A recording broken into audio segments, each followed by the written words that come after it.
ولا تتبعوا خطوات الشیطان انه لکم عدو مبین صدق اللہ العظیم وصدق رسولہ النبی الکریم۔ میرے محترم بزرگوں، بھائیوں، اللہ رب العالمین کا پسندیدہ دین دین اسلام ہے۔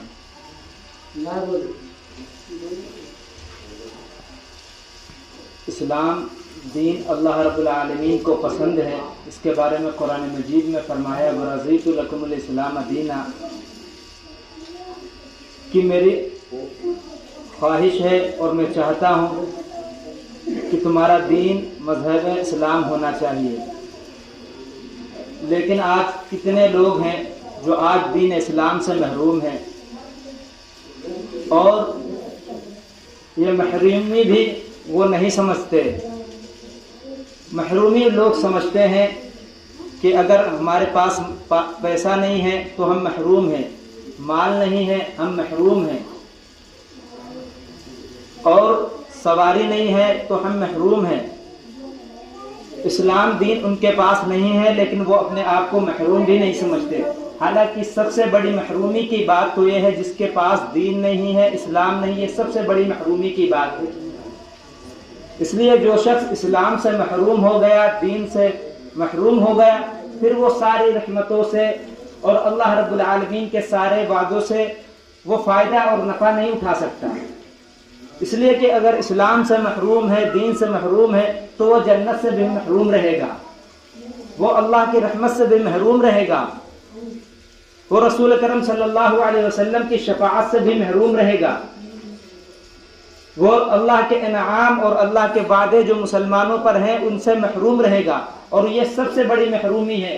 جب ہم اس دنیا سے جائیں گے، جب ہم مر کے ختم ہو جائیں گے، تو یہ محرومی ہمارے سامنے آ جائے گی۔ تب ہم اپنے دل کے اندر کہیں گے اور یہ آواز لگائیں گے کہ ہم محروم تھے۔ حالانکہ اللہ نے جو یہ زندگی دی ہے اور جو یہ اسلام دیا ہے، یہ اللہ رب العالمین چاہتے ہیں کہ ہمارے بندے اسلام کے مطابق عمل کرے، دین پر عمل کرے، تاکہ یہ ہمارے انعامات سے نفع اٹھاتے رہیں، یہ فائدہ اٹھاتے رہیں۔ اسی لیے اللہ نے دین اسلام کو ہمارے لیے پسند فرمایا، اور یہ آیت قرآن مجید کے اندر فرمائے وَرَضِيتُ لَكُمُ الْإِسْلَامَ دِينًا، کہ میں اس پر راضی ہوں کہ تمہارا مذہب اسلام ہونا چاہیے، تمہاری زندگی اسلام کے مطابق ہو، تمہارا اٹھنا بیٹھنا چلنا پھرنا سب اسلام کے مطابق ہو۔ رسول کرم صلی اللہ علیہ وسلم کو اسی لیے بھیجا تھا۔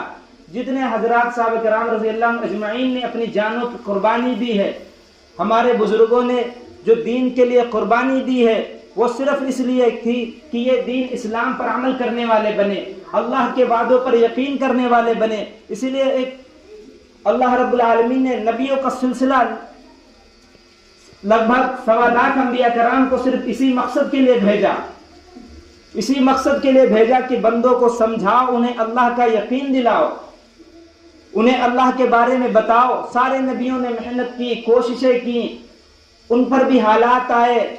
بعض نبیوں کے بارے میں آیا ہے کہ انہیں قتل کر دیا گیا، بعض نبیوں کے بارے میں آتا ہے کتابوں کے اندر کہ ان کے شہر سے نکال دیا گیا، بعض نبیوں کے بارے میں آتا ہے کہ ان کی قوم نے اتنی تکلیفیں دی، اتنی تکلیفیں دی کہ ہم آپ تصور نہیں کر سکتے۔ اسی میں حضرت ابراہیم علیہ السلام کا بھی نام آتا ہے، یہ بڑے نبی ہیں۔ ابھی ذی القعدہ کا مہینہ چل رہا ہے، ذی الحجہ کا مہینہ ہے، ہم خاص طور سے حضرت ابراہیم علیہ السلام، حضرت اسماعیل علیہ السلام کو یاد کرتے ہیں۔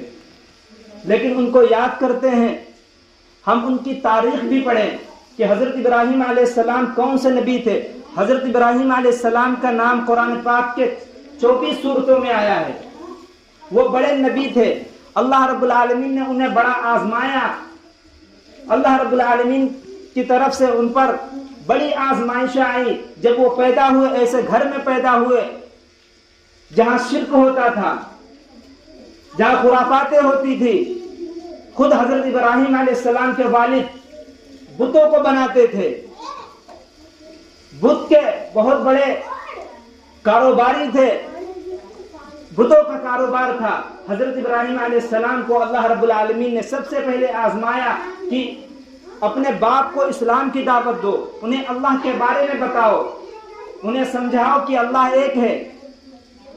حضرت ابراہیم علیہ السلام کو جب نبوت ملی، حضرت ابراہیم علیہ السلام نے یہ سب سے پہلی آزمائش جو اللہ کی طرف سے تھی، پوری قوم مشرک ہے، پوری قوم کافر ہے، پوری قوم اللہ کو نہیں جانتی، سب حضرت ابراہیم علیہ السلام کے دشمن ہیں۔ اس وقت اللہ نے کہا تم کھڑے ہو کر اعلان کرو، تم اکیلے ہو لیکن تم یہ اعلان کرو کہ اللہ ایک ہے۔ اس وقت اللہ کے بارے میں بتانا، بتوں کی مذمتیں بیان کرنا، بتوں کے بارے میں یہ بتانا کہ یہ نفع پہنچا سکتے ہیں نہ نقصان پہنچا سکتے، بڑی ہمت اور جگر کی بات ہے۔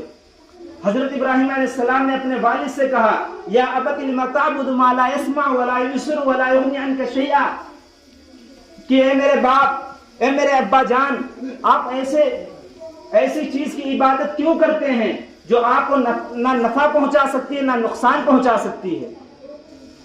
آپ ایسے بتوں کی عبادت کیوں کرتے ہیں جو نہ سنتے ہیں نہ سمجھتے ہیں؟ آپ ان کی کیوں عبادت کرتے ہیں؟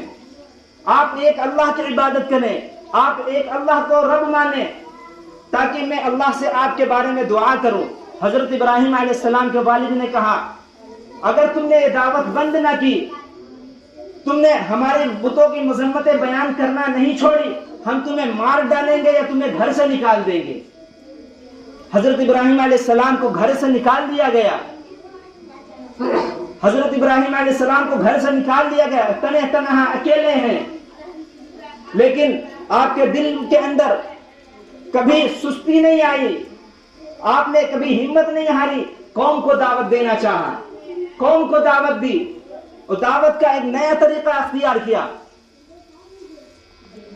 پوری قوم، ایک میلہ ہوتا تھا، چلی جاتی تھی، پوری قوم گھروں کو خالی کر دیتی تھی۔ حضرت ابراہیم علیہ السلام ایک مرتبہ نہیں گئے، ابراہیم علیہ السلام نہیں گئے، پوری قوم چلی گئی گھروں کو چھوڑ کر۔ حضرت ابراہیم علیہ السلام نے کیا کیا؟ ان کے بت کدے کے اندر تشریف لے گئے اور جو ان کے بت رکھے ہوئے تھے جن کی وہ عبادت کرتے تھے اللہ کو چھوڑ کر، حضرت ابراہیم علیہ السلام نے سب کو توڑ دیا۔ اکیلے ہیں لیکن اللہ کا یقین ہے کہ پالنے والا اللہ ہے اور اللہ کے مقابل کسی کی طاقت نہیں، سب سے طاقتور اللہ ہے، جو اللہ چاہتا وہ ہوگا۔ آپ اللہ کے بھروسے پر ان کے بت کھانے میں گئے اور سارے بتوں کو توڑ دیا، صرف ایک بت کو چھوڑ دیا جو سب سے بڑا تھا۔ قوم جب واپس آئی، دیکھا ان کے معبودوں کا کیا حال ہے، سب ٹوٹے ہوئے پڑے ہیں۔ قوم کو غصہ آ گیا، کہا یہ کس نے کیا؟ کہنے والے نے کہا ابراہیم علیہ السلام ہے، اس نے یہ کیا۔ ابراہیم علیہ السلام کو بلایا گیا، حضرت ابراہیم علیہ السلام آئے اور قوم نے پوچھا تم نے ہمارے بتوں کو کیوں توڑا؟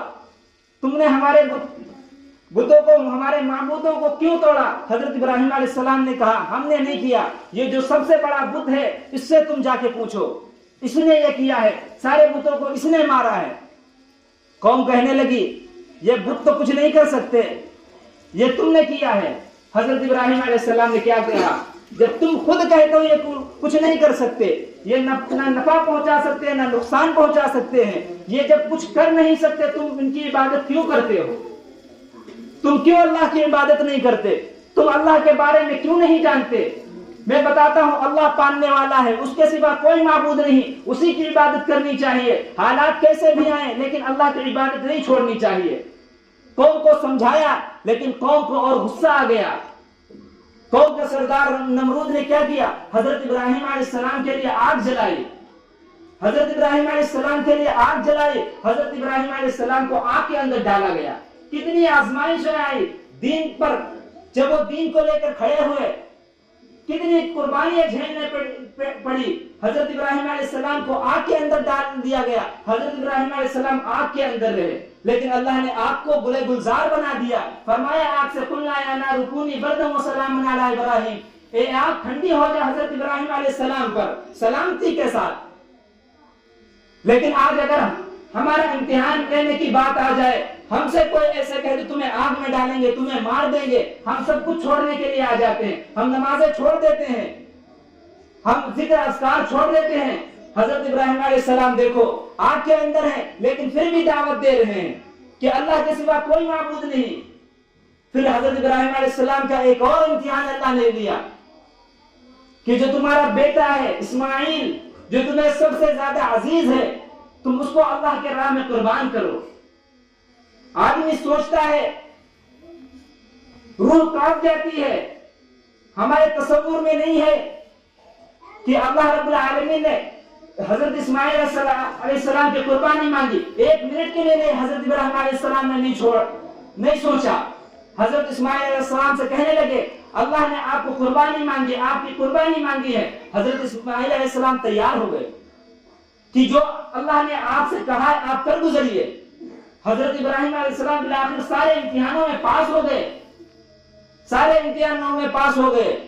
بڑے بڑے اللہ نے امتحان لیے. اور جو شخص دین پر عمل کرتا ہے, جو دین کو اپنے جان سے عزیز سمجھتا ہے, جو اللہ کو رب مانتا ہے, اللہ ہر زمانے میں ہر امت کے اندر امتحان لیتا ہے. کبھی جانوں کے ذریعے سے کہ موتیں زیادہ ہوں گی, کبھی بھوک کے ذریعے سے. ہم یہ سمجھتے ہیں کہ ہم نے لا الہ الا اللہ محمد رسول اللہ پڑھ لیا اب تو ہم جنت میں جائیں گے.